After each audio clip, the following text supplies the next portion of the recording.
আগে যখন বাড়িতে মাটন হতো ছুঁয়েও দেখতাম না। ছোটবেলা থেকেই মাটনের ওপর কেমন একটা যেন অভক্তি ছিল। বাড়িতে মাটন হলেই সব খাবারের থেকেই যেন কেমন একটা মাটনের গন্ধ লাগতো।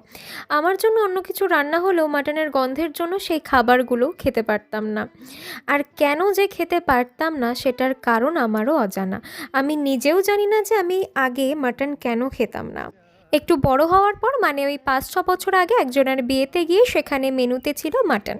অনিচ্ছাকৃতই এক পিস নিয়ে নিয়েছিলাম এই ভেবে যে আজ আমি মাটন টেস্ট করেই ছাড়বো। আর কি বলবো, এত টেস্টি ছিল রান্নাটা। আর তার উপরে মাটনটা ছিল পুরো নরম তুলতুলে। তারপর চেয়ে আরও ৩-৪ পিস নিয়ে নিয়েছিলাম, আর সেদিন থেকে আমার মাটন খাওয়া শুরু। আর বাড়িতে সেদিন মাটন রান্না হয়েছিল শুধুমাত্র আমারই আবদারে। গরম গরম ভাতের সাথে শুধু মাটন দিয়ে সেদিনের লাঞ্চটা সেরে নিলাম। আর মায়ের হাতে যে কোনো রান্না, সেটা মাটন হোক বা চিকেন, ভালো তো হতেই হবে।